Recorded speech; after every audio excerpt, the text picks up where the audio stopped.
Muli na namang naglunsad ng malawakang atake ang Israel sa Iran kung saan winasak nito ang mga petrochemical plant na ginagamit umano upang makabuo ng mga materyales para sa mga missiles, habang inihayag naman ng Israeli intelligence na marami pa umanong missiles ang Iran na nakatago sa di pa malamang lokasyon. Ilang missiles pa kaya mayroon ng Iran? Alamin ang buong detalye mamaya. Habang matinding sagupaan naman ang naganap sa Iran bago makuha ng US forces ang isang airmen nito mula sa bumagsak na fighter jets. Inihayag din ni Trump na ginamit na naman nila ang kanilang discombobulator weapons.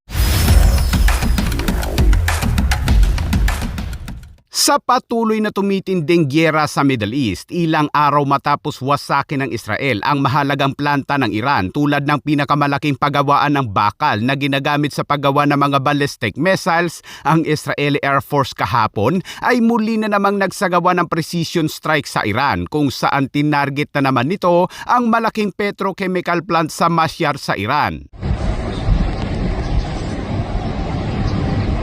Kita ang makapal na usok dahil sa pagsira sa tatlong infrastruktura na ayon sa IDF, ito ay nagsisilbing produksyon ng mga materyales na mahalaga para sa pampasabog tulad ng drone at ballistic missiles at iba pang mga pampasabog. Ayon naman kay Israeli Prime Minister Benjamin Netanyahu, ang pag-atake sa mga infrastrukturang ito ay malaki umano ang epekto sa kakayahan ng rehimen na ginagamit ang mga materyales na ginagawa sa planta na nilalayong gamitin sa Israel at mga karatig bansa sa gitnang silangan. Binomba din ng Israel ang mga posisyon ng rehimen sa Tabriz, kaya't makikita rin na makapal na usok at nagtatakbuhan ng mga sibilyan. At isa pang binomba ng Israel ay ang pasilidad naman ng rehimen sa Valinjak sa Tehran. Hindi nabanggit kung ilang fighter jets ng Israel ang kalahok sa malawakang atake na ito, pero ayon sa IDF, sila ay ang 201st Squadron Hack at karamihan sa kanila ay mga female pilot and navigator tulad ni Miss Major A.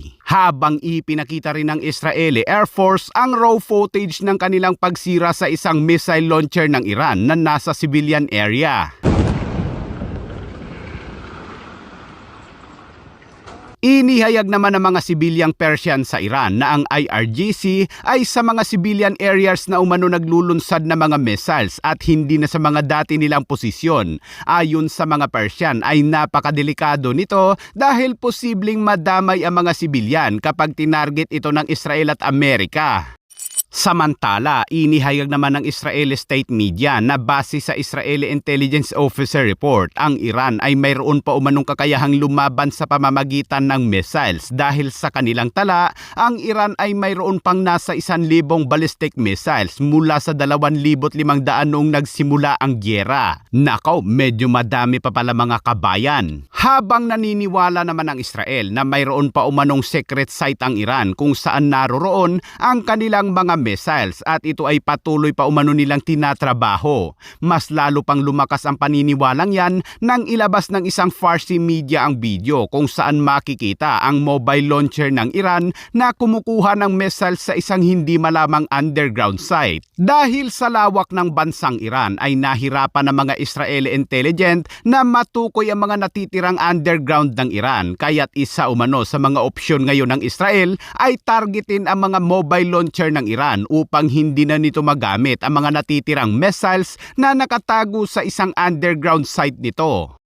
Samantala, sa update naman sa nawawalang airman ng bumagsak na fighter jets ng Amerika, kinumpirma ng US military official na nakuha na nila ang nasabing crew. The missing crew member from the F-15E fighter jet shot down of Iranian territory Friday has been rescued after an hours-long search. Hindi naging madali ang pag-rescue sa nasabing crew dahil mayroong mga militar at mga armadong sibilyan sa lugar. Habang sa isa pang footage na inilabas ay makikita naman ang convoy ng mga militar at mga sibilyang Muslim na patungo sa site upang hanapin ang crew. Sa pang-operasyon ay makikita rin ang pag-atake ng 18 Warthog sa posisyon ng IRGC na pilit na pinapaputukan ng mga rescue helicopter na ayon sa report ay todas ang siyam na makukulit.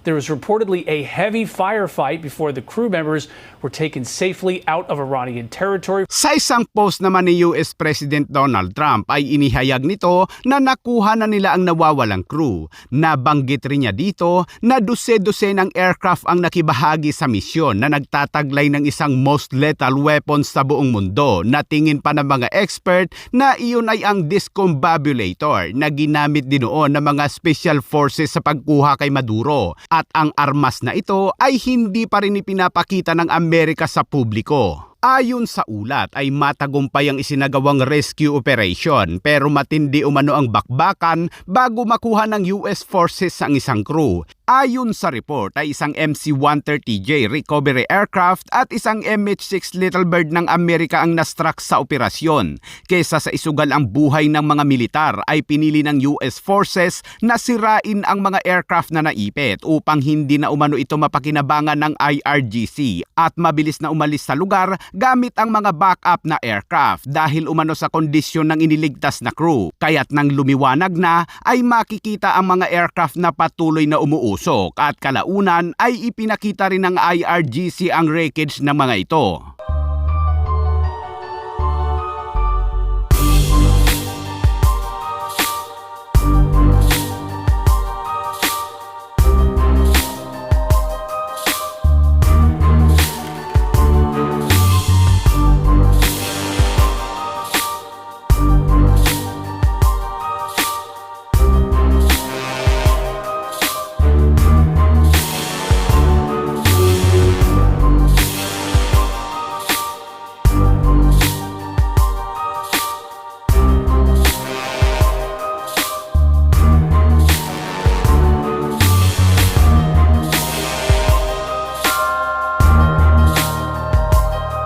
Samantala, inihayag din ni US President Donald Trump na malapit na umanong matapos ang 10 araw na palugit sa Iran at ang Iran ngayon ay mayroon na lamang umanong 48 hours bago maranasan ng impyerno, habang sa isang base militar ng Amerika sa Inglaterra ay kinakargahan na ng mga long-range cruise missiles na AGM-158 ang mga B-1B Lancer nito na isang stealth at extended range joint air-to-surface standoff missiles, habang ang mga wreckage naman na bumagsak na F-15 fighter jets ay kinakalakal na ngayon ng mga sibilyan at kanya-kanyang chop-chop sa mga bahagi nito, habang ang India naman ay nagreklamo na rin sa patuloy na gyera sa Middle East dahil apektado umano ang kanilang mga materyales sa paggawa ng mga kondom na ine-export sa iba't ibang mga bansa.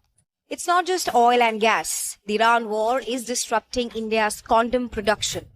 About 86% of ammonia required for producing latex, which is the main ingredient in condoms, is imported from Gulf countries like Saudi Arabia, Qatar, and Oman. The shipping disruptions in the Strait of Hormuz has hit the supplies.